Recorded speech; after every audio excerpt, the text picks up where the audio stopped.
Welcome, amazing agents from across the country. Today is Thursday, July 13th, and this is Mastermind call number 134.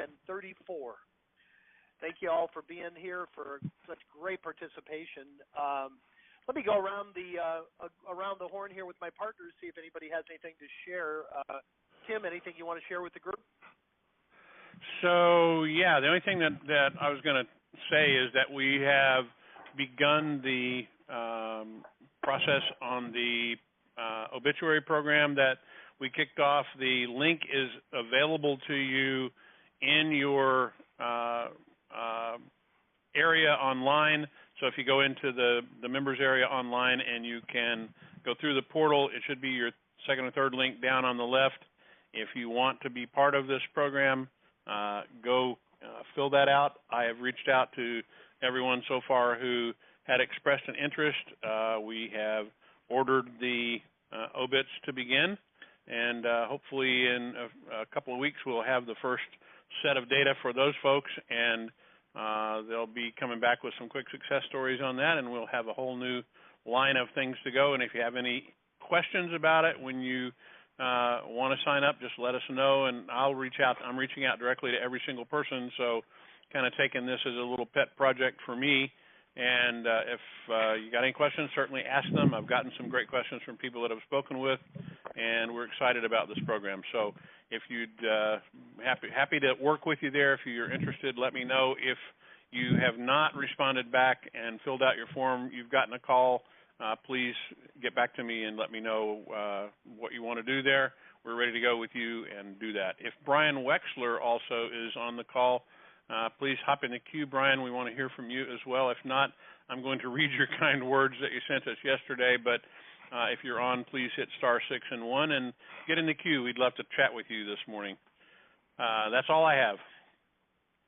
Excellent. And Chad, you may want to give them a brief. I know we're still beta testing the vacant house program also. We don't yet have it to the point where we're ready to release it, but we're making some slow, steady progress there, correct? We are. So we're really careful about what we put out. We never intended to just be a turn and burn lead company.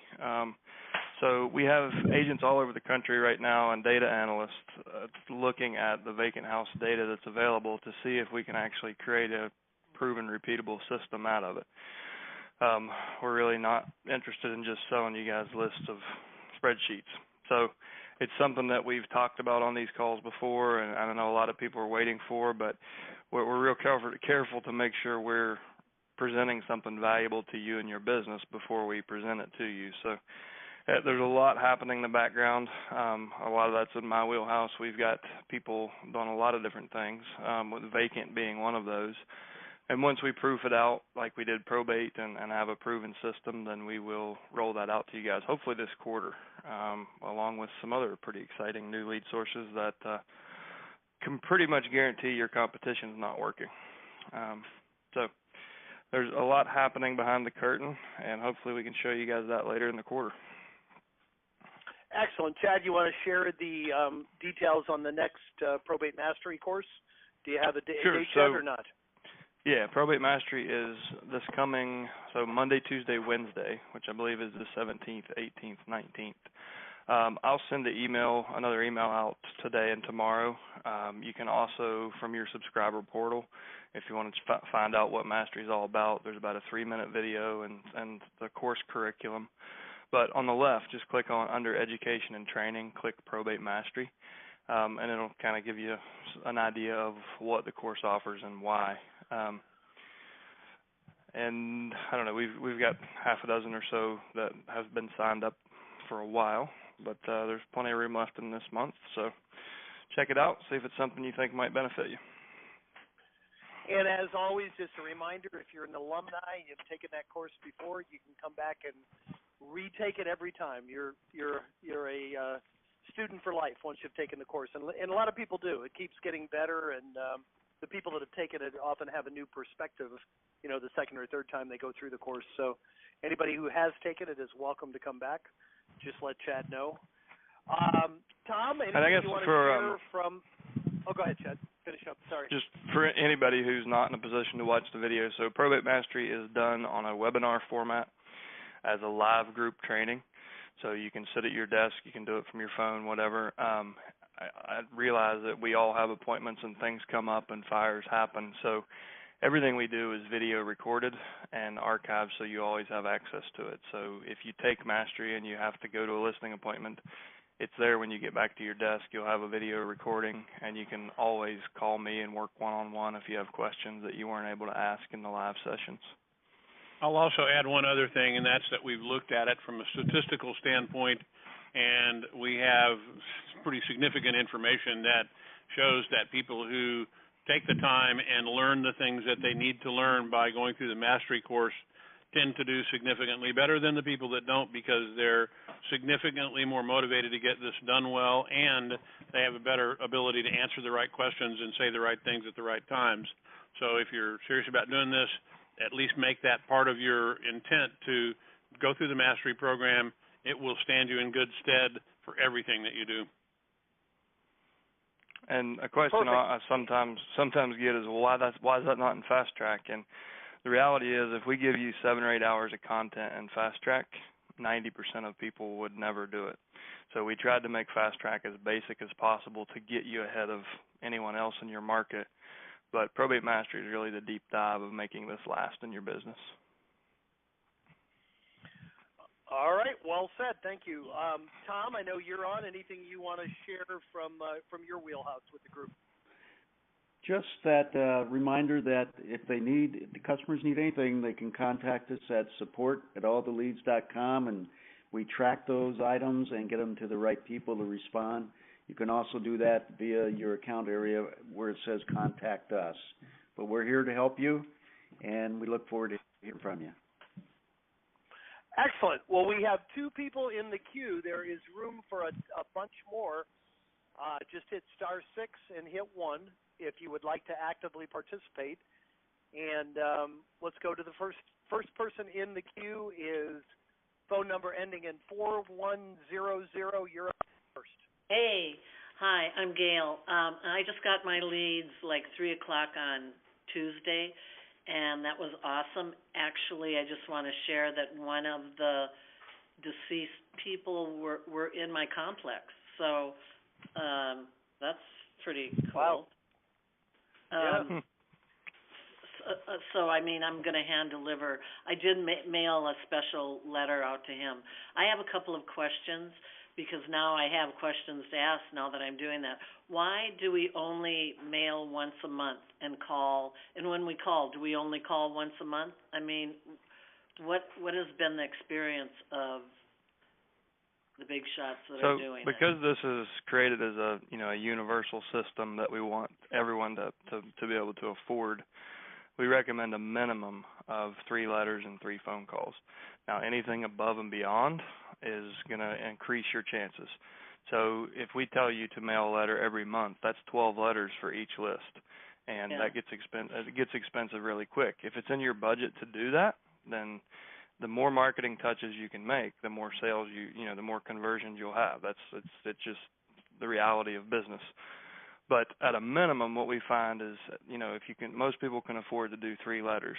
And the reason we stretch that over a 90-day period is because what we find is a certain group of these will dump the house immediately because there's, 17 heirs and there's not that much money and they're not real emotionally involved, or it was, there wasn't much value to it. But some people, and most commonly only children who lost their last parent, sometimes they'll wait and hold a letter for 2 years, and they'll finally call and say, can you please just come get rid of this house, and everything in between. So there's so many variables in the situation that it's, you never know when somebody's going to respond to your marketing. So we try to spread it out over time, so we're getting people in the very beginning as well as 3 months from now. And as far as frequency of letters or phone calls, I mean, you've got to use your own judgment and look at your own budget. Obviously, the phone calls is just a time cost for you. We have a gentleman that's calling 5 times a day until he speaks with them, and he's brand new and he's doing really well. That's a little more aggressive than I ever am in business, especially in a sensitive situation, I think, you got to look at your market and how competitive it is and how tenacious you are and make that decision. But I think a good rule of thumb is call until you've spoken to all of them. It's if you've got the time to sit down and do the phone prospecting, you just figure out your frequency and call until you've spoken to each one. Because again, there's so many variables, you never know what you're going to uncover. We've had people who uncovered multi-million-dollar commercial listings, and the deceased last known address was an apartment somewhere downtown. And the only reason they got that listing is because they pick up the phone and called that person, called the PR of someone who died in an apartment.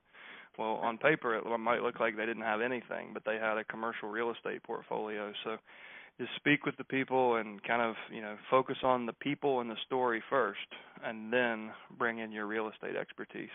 Yes, that makes sense. And I got one lead that someone died 5 years, and then they just opened probate. What does that mean? Typically, they didn't know what probate was. So you'll usually see that happen so let's say a husband passed away and the wife got she was already living in the house, but it wasn't held as joint tenancy. Maybe they held it as tenants in common, or maybe she wasn't even on title, but she lived in the house. Typically, when you'll see that come up is when the house is being refinanced or sold. Someone will say, whoa, wait a minute, who's John Doe? And why is the house, why is this not in your name? And then they'll have to go back and retroactively probate the estate. It's usually what happens. And I've talked to several probate clerks, and they kind of confirm that 99% of the time that's what it is. And I've had them all the way back to, and actually someone on the call last week said the same thing. I've had them back to 1983. Yeah, I was just looking. I had one at 1990. So they have to open probate in order to take care of the estate, right? Yeah, so someone passed away, and the family didn't do what they were required to do, probably because they didn't know what they needed to do. And even though it wasn't done, in order to transfer those assets, you have to go back and make sure it's done properly. And that usually means that they've either I'm just going to share, that usually means that they've either sold the property or they've decided to sell it. So that's definitely could still be a really good lead, because if they didn't have some intention there, they probably still wouldn't have done anything about it. So don't ignore that as a lead. That could be a good one. Yeah. Oh, I'm not. Well, because I've only got 40 leads. 3 of them were the San Mateo County Public Administrator. What do you do with them? Well, let me just preface this. I went to a meeting where they called, the top agents around, and they wanted to see, you have to send them, I don't know, a big portfolio of what you've done in probate. They were searching for different agents other than the ones that they had. Well, now when this happens, when it's a San Mateo County Public Administrator, they don't have a will. So I'm wondering, how do you deal with that? Find a way to impress the administrator. So I'm actually helping somebody in San Jose do this. Their phone number is published in most of California. You can actually come up with the direct phone number for the public administrator, and sometimes those are called fiduciaries in your state. So I would pick up the phone and try to set up it sounds like you might be setting up an interview, not a lunch appointment. If they're actively looking for real estate agents, I'll point you to, if you look in our Facebook group, All the Leads Mastermind, and look on the left under the Files tab, there's a trifold brochure that Bud Thompson has shared with everybody. It would be a good idea to customize that, and you can have Mark, you can email support and place an order. But I would get some of those printed as a leave behind, customized to your business, obviously, and set up an appointment and go interview for that job. Do you have probate experience? Well, I've had probate experience because of several houses I've sold. Okay. So I would write a cover letter. I would, because you may not be meeting with the actual decision maker. So I would write a cover letter. I would take a stack of those brochures. I would take any testimonials that I could find that were relevant to the probate, like even if it wasn't a probate, if you helped an elderly person downsize, sell their home, and get into long-term care or something like that, anything that's relevant to the end-of-life transition, I would gather testimonials, and I would literally put it in a package, something that you can hand deliver and say, listen, I'm really passionate about this. I really know that I can make a difference in the community, and I know that because I'm actually proactively going to the courthouse, I'm seeing the probate records every month. I know that I keep seeing your name, and I just thought we really need to know each other, because I'm really proud of what I'm doing. And if they see that level of professionalism and proactiveness, and again, what's going to differentiate you from most is what we teach is build a team around yourself. So you've got kind of a vertically integrated solution, right? So if you think about the public administrator is tasked with the same thing that all those PRs you've worked with in the past. They have to worry, how do we get the house cleaned out? How do we get a realtor? How do we get a photographer, and this and that, whatever. Paint the picture that you are all of those things, that you are the intermediary, the hub, and you can take most of this off of their plate with your professional connections. They only need to work with you, not 10 people, because you have the other 9 people, right? Like you're not just a realtor. You happen to be one of the spokes in the wheel, but you're also the hub. And whatever you can do in your cover letter and in that brochure to really get that point across, and I would recommend hand delivering it and be yourself, be casual. Don't try to be too professional. I think I see a lot of people get intimidated by public office and by attorneys, and they just, they're too white collar, I'll say. These people want to know they're working with somebody long term that understands what they're going through and can bring value to them. So that would be my advice. Yeah, the other thing I was going to add to that is that, in response to a bunch of requests, because we've gotten this several times in the last 2 or 3 weeks, we've actually had our graphics folks and our design team working this week, and we've done about 4 different treatments to the brochure itself, and we're certainly ready now to help you customize that to meet your needs. So if you look at what Chad mentioned, you can do that. We can also send you some samples for that brochure that he's talking about, and you can customize it to reflect what you're comfortable representing. You may not have all of those people together just yet. You may not have a clean-out crew. You may not have an auction company. You may not have all that, but you should be getting them, and that's one of the things that Chad teaches a lot about in the training courses that we do, building that team. But the brochure that is there, you can edit now, print some of them, and then print some more later, and as you add additional components to your team, you can add to that brochure to make that stuff happen, to do that. The other thing I'd add also is the ability to point them to your specific website that reflects probate, and you may want to consider building a credibility website. We offer that as well, as you know, if you look online. And anything that you can do like that that really centralizes your focus and sets you apart as somebody who focuses on probate is going to help set you apart in your marketplace. And the people that do all of these things are the people that are, being successful getting the job done. So we're ready to help you. We've got the tools to do it. Yeah, you do. You guys are awesome. I just want to say your customer service is outstanding. It's not good. It's not great. It's outstanding, and I really appreciate that. I did get a lead that, and I emailed Cindy. I got a lead because I'm checking all my leads against public records. That doesn't have it says it has an address, but in public records, it doesn't state there is such an address. It'll show on the map but if it doesn't show in public records, what does that mean? I mean, somebody's got to own the property. And which address? I don't know. I'd have to go for the PR or the decedent. Well, I emailed Cindy last night. She hasn't responded. Let me. No, I'm saying is it the address for the PR or the decedent? The decedent. Okay. Go ahead, Chad. So what we give you is the 2 addresses. One is to the personal representative where they receive mail. The other is the last known address of the deceased, which could be anything. It could be a nursing home that's owned by a corporation in Omaha, Nebraska. You never know. So if you look at public record, if it's an apartment or a suite or something, it could be owned by, it's hard to tell who it could be.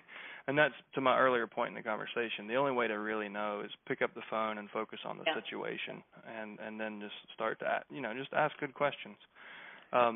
Yeah. Something I mentioned, and this was in Southern California, I mentioned, I think, on last week's call, we actually, through some of the data analysis that we're doing, we pulled a county of obituaries, and in those we're actually coming up with real estate owned.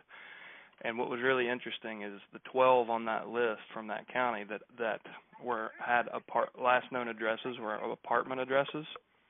All 12 of them owned real estate, and the value ranged from $250,000 to $2.5 million. So don't ever try to scrub your list down, especially when you only have 40 leads a month. Just get in touch with them and help them understand what it is you do, and you'll be amazed at what some of the opportunity you uncover. I know also we got a bunch of other people in the queue, but I want to add one other thing and just camp on what Gail said and what Chad just said. We've had several people, and I appreciate the fact that you're highlighting our great customer service, and we've been over backwards to help. But I do want to point this out. We've had several people who have sent something in and said, this address doesn't show up in my county or whatever. And here's the reality. We do thousands and thousands and thousands of leads a month.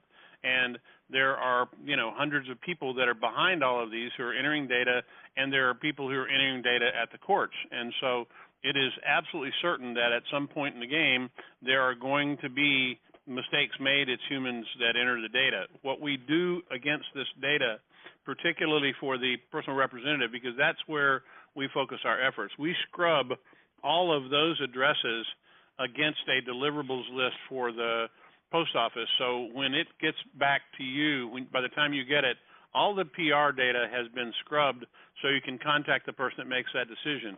We aren't scrubbing the last known address against that right now, and I guess we could do that potentially, but we're not delivering to that, so it might tell you if there was a bad address, but we're really doing it for deliverability. And if you find a bad address, pick up the telephone, make a phone call.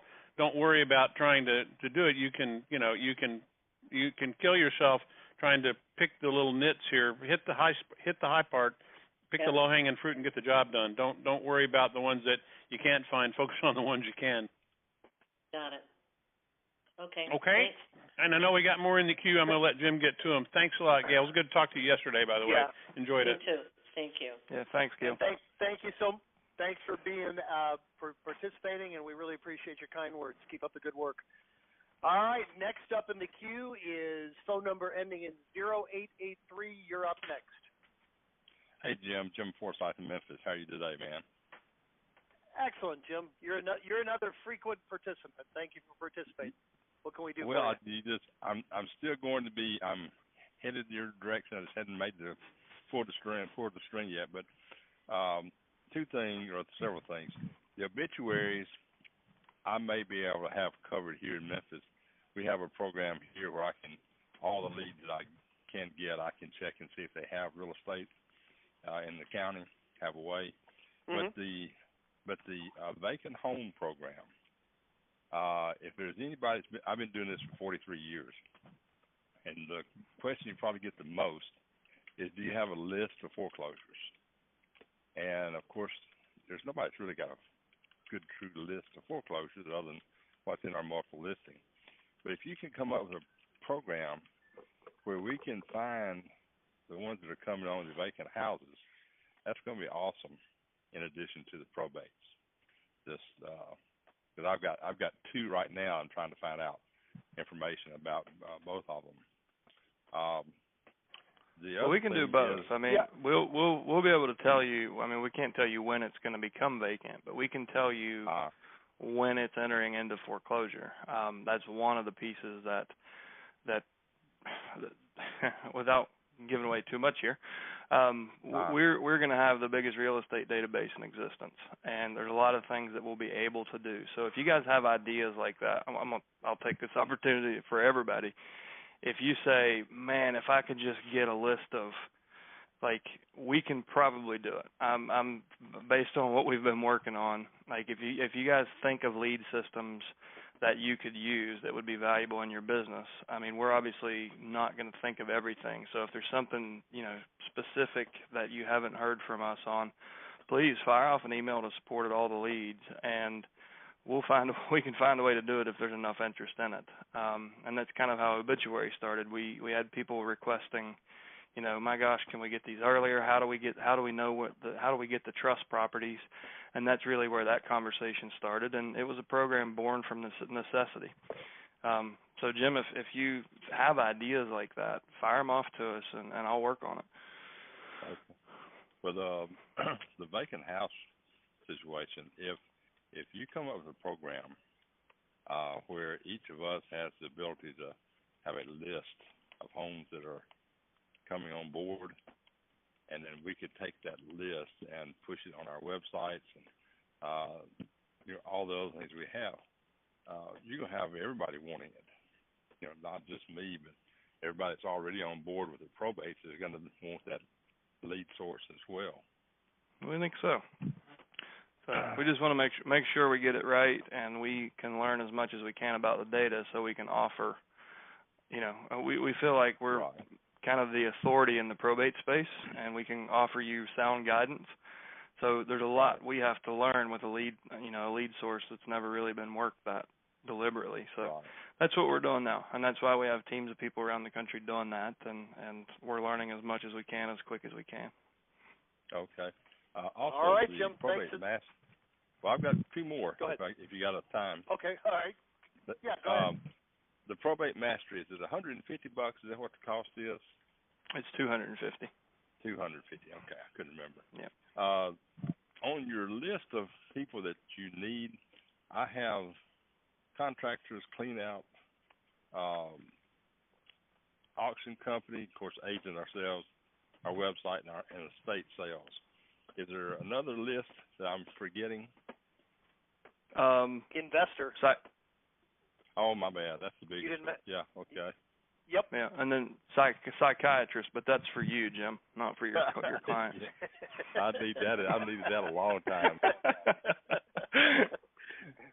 All right, guys. No, you'll find. I mean, you'll find. Just think about, you know, who can bring value to the situation. So senior moving companies, contacts at nursing homes. If you have a surviving spouse, you know, wouldn't it be nice if you got a senior specific moving company that can get her downsized into a condo at the assisted living place down the road? So just think about what situations you might encounter as part of this process. And you don't have to build all these team members right now, but like I always challenge people. They're like, well, I don't have this. I'm like, if you had $1 million listing on your desk and you couldn't upload it into MLS until you found a senior moving company, how long would it take you? Well, just a few minutes. So it's when you absolutely need that vendor, you'll find them. So don't let it hold you back. Right. Well, that's just like with the moving companies.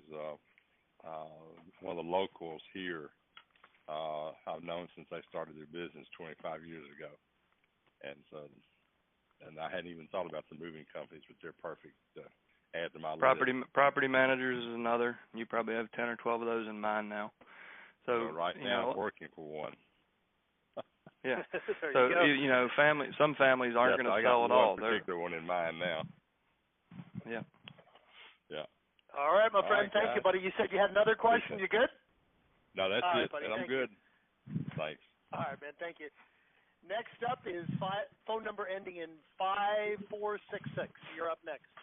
Yes, hi. My name is Riri Onamake. I am a complete newbie to this. I just got signed up probably about 2 weeks ago. I haven't gotten my lead list yet. However, I had a question with regard to the mastery training. I noticed on the website that there's an opportunity for one-on-one training and wondered how much that training is and how that is set up. Honestly, so I haven't been doing the one-on-one because I feel like I can give you more in group training. So what I would rather offer is you join us for group training so you can hear everybody else's questions and have kind of the interactive experience. And then if you have stuff you need one-on-one with, you and I can deal with that directly after the calls. I just feel like I feel like people get more from it in the group setting than they did with my one-on-one trainings. Okay, that was my only question thus far. All right, thank you very much. 3 more in the queue. Next up is phone number ending in 8666. You're up.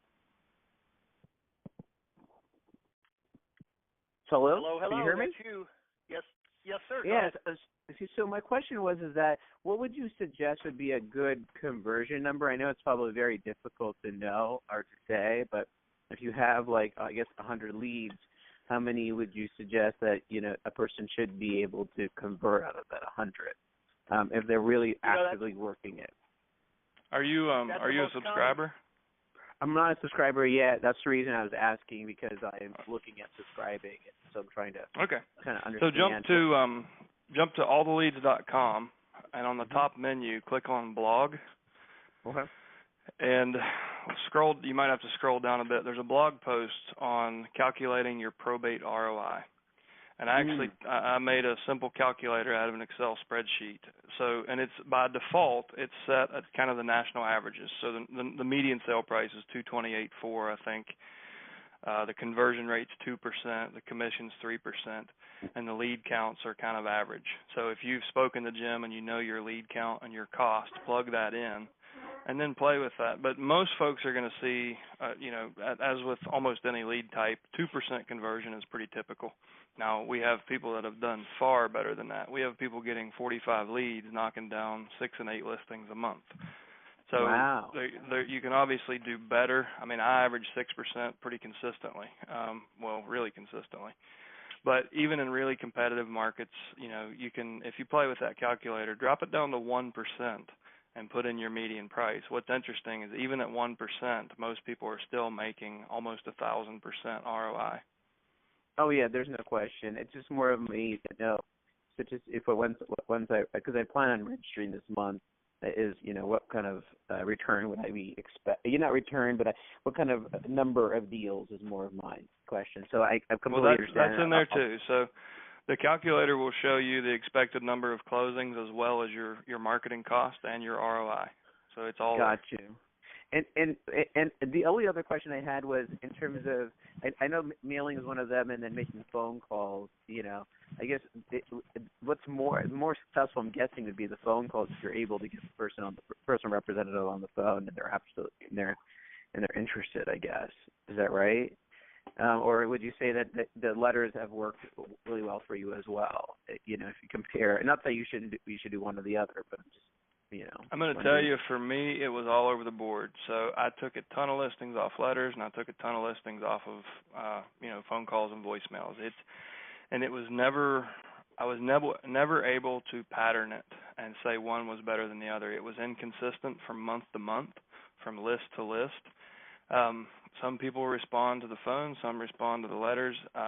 We have people in like super competitive markets where they don't even, they don't send letters. They're just making phone calls, and people respond well because they're typically the only ones calling. Conversely, we have people that send one letter and never pick up the phone. And one of our longest standing customers has been with us since we began, and that's pretty much his strategy is just send a letter, one of them.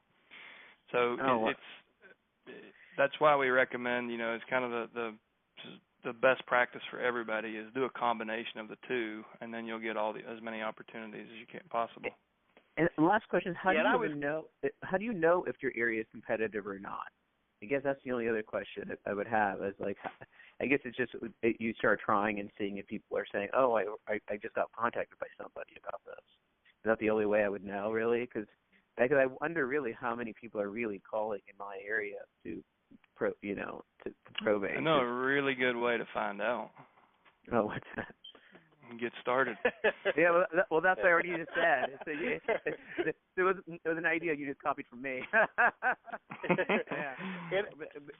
I wanted to add something real quick to if I could, I wanted to add to your last question just real quick that there are a couple really good reasons for sending a letter. It makes it a little bit less of a cold call when you can reference the letter, follow up the letter. And all of us that have been doing this for a while have had people that'll put the letter away and call a year or two later, and they're probably not going to save your voicemail.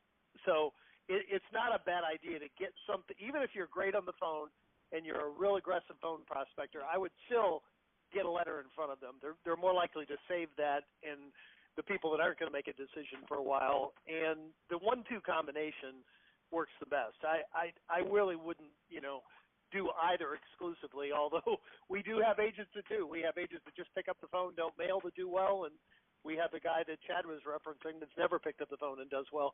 But I think the combination is going to give you your best odds. And but this one I think is important, which is that when I get the list for that month, it's all the new probates that were opened of that month. It's not anybody that's previous to that month. Is that correct? So every month it's a correct. new list of new people that are open. We just give you all probates. the new. Correct. We really try not to give you duplicates. We shouldn't be giving you any duplicates. It should just be the new probates that were filed in the last 30 days. Got you. And then the property addresses. Or do I get the property addresses, or do I just get the last known address that they were getting mailed to, and then the person representative and the attorney? Correct. The last known address, which is often the property address, but not always. Got it. And then the probate attorney. Got it. Okay, I'll let you go. Thank you so much. I appreciate it. All right. Great questions. Thank you so much. We have 3 more people in the queue. Next up is 5500. You're up. Hello? Yes, sir. You're up. Oh, okay. That wasn't my phone number, but okay. This is Alan. I'm just getting on the screen. Hey, interesting. I'm just getting started. Got my first list a couple of days ago. Like Gail, I agree. Y'all's customer service has been phenomenal. Matter of fact, Gail and I are in the same real estate mastermind group. So I'm sitting here sending out my first letter, and then I'll make my first call. But I'm working on my team list, my vendor list, and y'all kind of touched on that earlier in the call. How many people do you need to have on a vendor list? What's a good vendor list? I don't know, I guess, where to look to see that. I've got an attorney. I've got debris removal. I've got a cleanup crew, including like biohazard if they're hoarders. I have a group of investors that I know. General repairs seems to be lacking on that. Estate sale guys I've got. Moving companies I've got. Property management I've got. I just don't – am I leaving out any other big categories? Can you think of can you think of any situation that you couldn't bring value to if somebody were going through probate? No. I think that the reality is I'd reach out to my other realtor friends and I start asking around, to be honest. So right. So you've got the key players. You're always going to find people that you're going to find unique situations where you can go, oh, I could pull this person in, and maybe you add that to the list in the future. But I mean, you've got the core positions. I mean, it's really about just mainly the biggest stress points for people are how do we get the house cleaned out?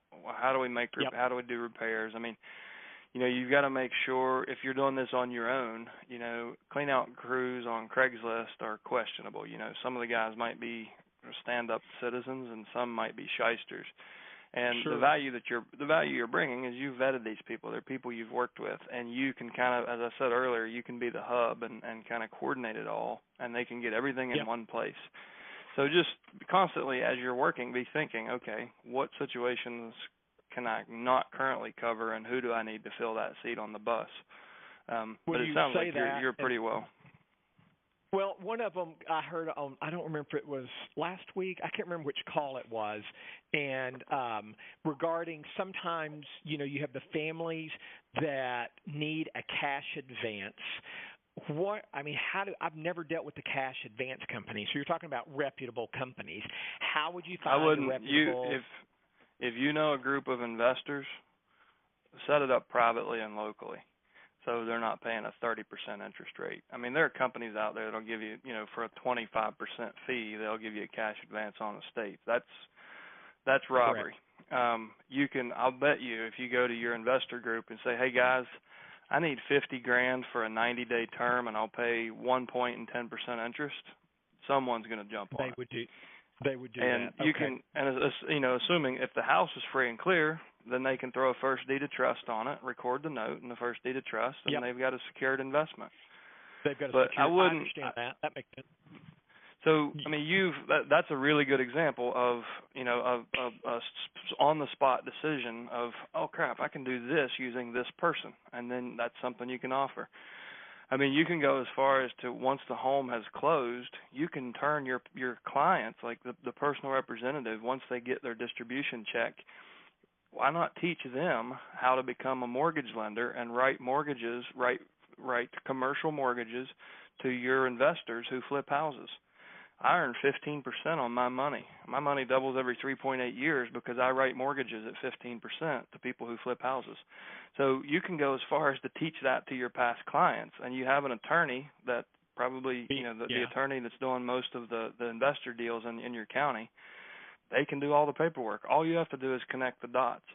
And you can really, really change their financial picture. I mean, think about it. If they got $100,000, you can say, well, listen, how would you like that to be $200,000 4 years from now? Well, let me introduce you to this guy. A hard money kind of company. Right. So as you start doing this, you'll start to see those opportunities present themselves, and the more of those you can, the more options you can give people to help them, the stronger your business is going to get. What about reverse mortgages? If you offer that as an option for people, sometimes the surviving spouse to. It's good for surviving spouses. I would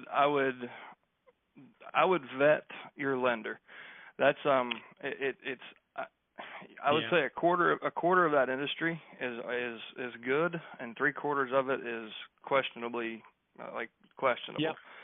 Same on the cash advance question. Yeah. Just make sure you've sat down with the lender and it's somebody you trust. And again, I would recommend somebody local where they can go in and sit down in front of them, because they're, in order to qualify for that, they're going to have to be a senior citizen, and they're going to want to sit and look at somebody who's making, when they're making that big decision. So just make sure it's somebody you trust before you introduce them. All right, guys. Great. Thanks so much for your time. Great calls. Appreciate y'all's help. Thank you very much for participating. We have 2 more in the queue. Hopefully it's a phone number ending 6207. You're up next. Can you hear us? Phone number ending in 6207. It's a ghost. It's the cricket. Can you hear me now? Hello? We can hear you now. Yes, ma'am. You're good. Okay, awesome. Come to talk to me. I am not new to real estate, but I am new to first time here taking a call, and that's why I wanted to know, should I be taking a fast track or should I subscribe to the Mastermind? And the reason I say that is I do have started with sending out my letters for probate, and I also have started having a virtual assistant do my research for me and so on and so forth. I also have a cleaning company that do the clean out, so I have my vendors list already. I just wanted to know, for somebody like myself who's kind of familiar with probate, I'm in Florida area, what would you suggest?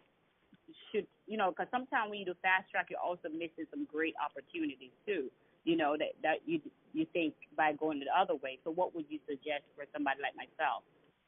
Well, the fast track training is designed to very quickly get you started. And the reason that we break the training apart is because when we kind of offered everything at once, people got overwhelmed.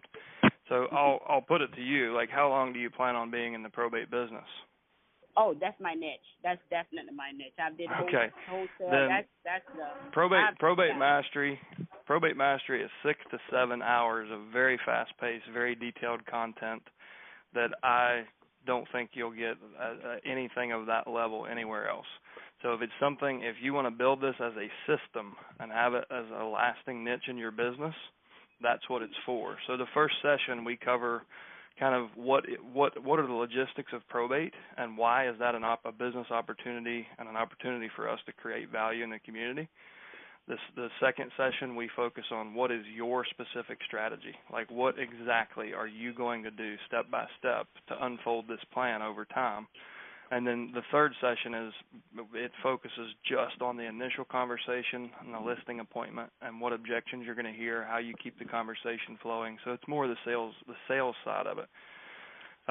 It's not so much, it's not a legal class on probate. We do cover the broad strokes of what you need to know, but it's more on business strategy and marketing is what the course is about. And it's you can put your time in and learn on your own, or you can beat the learning curve and learn what we've learned. So the fast track you're saying, go ahead. I wanted to add real quick is whether you're going to take the mastery class or not, you should absolutely spend a half hour and watch every one of those fast track videos, because that's how you get started. That's how you get started, and that has the logistics of how our entire probate system works. So that's probate 101. You got to take 101 before you go to 102, which is mastery. So do both. It's not either, but certainly do fast track first. Understandable. My biggest issue I've been running, and any beginner who's on this call kind of know, you throw your money here for training, you throw your money there for training. Several trainings I've been to, I'm like, I just went through that. I knew that already. You didn't feel like you walk away with value. So that's why I wanted to see, because I am doing probate already, but I just that something you may say that I'm not doing, that I need to get on the ball. You see what I'm saying? So that's why we spend more money in training than we do in sending out our letters or, our envelopes or, So I wanted to make sure that, I'm not one more time going for another training where I got this somewhere in one of my trainings already. No, don't suffer from paralysis by analysis. Paralysis, yeah. Yeah, you're essentially reaching out to a motivated absentee owner in most cases. It really is that simple. So you don't have to take mastery before you get started, but you absolutely should spend a half hour and watch those 3 fast-track videos before you do anything, because you're going to understand the basic logistics and how the system works. So take a half hour and do that first, and then sign up for the next mastery class. Does that make sense? I totally makes sense. Is there any things that are given that can be utilized after the training is over? Is there anything like that is given for the class, for the students after the class is done?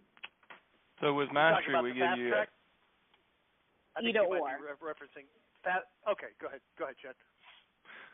During in the fast track training, that's all included in your subscription, and after each video module is done, you'll have downloads that correspond with the training. There's no certification or anything for that. That's just getting you started. With Probate Mastery, we offer a certified probate expert or a CPE designation, and you'll get an actual hard copy certificate and have that designation. Okay. So your direction for me, just so we're clear, is to take the fast track, watch the videos first, and then sign up for the mastery. You got it. Exactly correct. Okay. All right. Thank you guys for your time. In the meantime, send out your letters and make your calls. If you get your feet wet a little bit, you're going to be in a much better position to ask good questions when you go to the mastery class. Exactly. That's what I was saying. I've been doing that for a while now, but I haven't seen my return on my investment yet. So that's what I'm saying. I want to see by attending your class, what am I doing wrong? Because I have been, but you have to start from somewhere. So I know my budget for a letter has been short. I do what I can based on the finances I have. But that's why I wanted to see where maybe I'm saying something in my letter that I'm not supposed to say, or not saying enough, or things like that. So that's why I was asking. You need any help like that, like anything else, just send us a ticket to support, and we'll get back to you and help you. If you need help with specifics, looking at the letters, which letter to use, any of the logistics like that, just send us an email. We'll get back to you. Yeah, and the same thing on the letters. If we're doing your letters, if that's part of something that we're doing for you, we obviously look at your letters, and if we see something in what you're sending out that we think may be negatively impacting your data, then we definitely will tell you that, and we'll help you edit your letters to make sure that they're putting your best foot forward. Okay. All right, thank you. I think she dropped off. We have our last caller in the queue. Great participation today, guys. Thank you to all that have participated. Last up today is phone number ending in 5005. It's your turn. Yeah, hi, this is Ray. I And touching base with you guys, I saw a gym down in Florida here, and it was very interesting. I am not a realtor. I'm an investor, so it's a little different logistic for me. When we get the leads, is there any way to route it where, properties valued, $250 and less or something like that? Because, like if I get a lead and it's $1 million lead, I can't, afford to buy that with my group of investors, but we can afford, $500,000 and under, et cetera. So one of the things we're working on is getting that down to a science where we're actually going to check all the probates in your county for real estate owned, and we'll go as far as to give you an AVM that's far more accurate than it's basically the AVM that a bank would use for automated underwriting. So We'll be able to tell you with pretty good confidence within 5 or 10% what the home is actually worth, as well as give you the tax assessed value and mortgage amounts up to 4 mortgages. That's called Probate Plus, and it's one of the things we've been perfecting in the background. So sometime during this quarter, we should be able to basically enhance your data. So you say, here's a list of 100 probates. Here is the ones that own real estate, and it can be in any county in the country. So we're not just looking at your county. We're scrubbing. We're looking at where do they own real estate in any of the 3,143 counties in the country. And we'll pull back anything that they own. And oftentimes, you can even find stuff that's in companies or trusts. So that's something that we will be able to do. Right now, we just give you every probate in your county. Gotcha. And then I got to just kind of go through and see, if it's somebody I want to send a letter out to. And I know the goal of the program is to catch it before it goes to a realtor. But usually, just from experience, like normally the probate process. How long does it usually take before you can finally get the property, cleared up and, purchased and then, invested and resold? Usually, is there an average time or? So Jim is in Fort Lauderdale. I'll let him take that since you're in his backyard. Yeah. Florida, it's about start to finish. It's about 90 days. I've seen really crackerjack attorneys get them through in 6 weeks, and I've seen them take 6 months. But somewhere around 3 months. 3 months is the average from the time. Now, as an investor, if you get it under contract and it takes a while to close, that's kind of an advantage for you because it kind of gives you time to find an end buyer before you actually have to close on it. Right. And probate is one area where realtors and investors work very well together. I would strongly suggest you find a good realtor because about 10% of these are going to be great buy and flip opportunities. The other 90% are going to be good listings, but you will have some properties, people will go ahead and list them, and then 3-4 months later, if it hasn't sold, they get more motivated. So I'd suggest as a member of your team, you have a realtor you can refer these leads to that will have your back if the situation changes and it becomes a good investor opportunity. So you can work real well with a good realtor, and you guys can work out something between you for compensation, whatever makes sense. But once they list with a realtor that you trust, then you pretty much know no other investor is going to buy it if the situation changes. So don't just throw away the 90% you're not buying. Find a good realtor you can refer them to. Right, and then see if they'll. I understand what you're saying. And we good. say the same thing to realtors. Find a good investor because there's going to be people. Mom died. We got to get dad in a nursing home. We need to sell next month. You're going to have people. I had one that by the time the probate was filed, they were 2 years behind on the payments and 6 weeks away from foreclosure. They didn't have time to list it. So you're going to have a good percentage, but you want to be able to, like we always say, you want to be able to help the people regardless of what their situation is. And that realtor investor team work well together to be able to do that. Okay, that's good. Jim, has there been a lot of issues with, because I was talking with a buddy of mine, and he's like, a lot of times, by the time it gets to the, the attorney, they're, already got a realtor buddy, they pop them in there, it's like all wrapped up, and I'm like, I don't know about that. So, what has been your experience? About 50-50? It happens. Are you in South Florida? Are you Dade, Broward, Palm Beach? Yeah. I'm in Boca. We met over at the last. Oh yeah. Okay, at the investor meeting. Yeah. Your county is highly competitive, so a good percentage of them, yes, they're maybe a third of them, are already committed by the time the probate gets filed, but right. 2/3 of them aren't. So which is great. Like Chad always says, you don't have to have a high conversion rate to have it make a lot of sense. You're just looking for the. No, I can only handle a couple properties at a time, so it's a little different for me. Yeah. Exactly. Yeah. All right. Yeah. Does that help? Okay. And you have the letters. You said something. You have the letters available. To once you buy the list, you can get the letters and go for it. Yes, sir. Yep. Yeah. Absolutely. Yeah. Okay. All right. Great. That all right. answers my questions. Great. Thank you. Thank very you much. so much. Great call, guys. We kept it barely under an hour. We got a minute to go, and we'll be at the hour mark. I always like to end these calls by, first of all, really sincerely thanking everybody for showing up. You took an hour of your life today to be here. Particularly appreciate the people that were willing to participate and share with the group and ask good questions. And, you did take an hour to be here, so I want to challenge you all, as I always do, to take one idea, one thing that really inspired you from today's call, go out and put it into practice and come back next Thursday and share it with the group. Thank you so much, guys. Make it a great week. We'll talk to you same time next Thursday.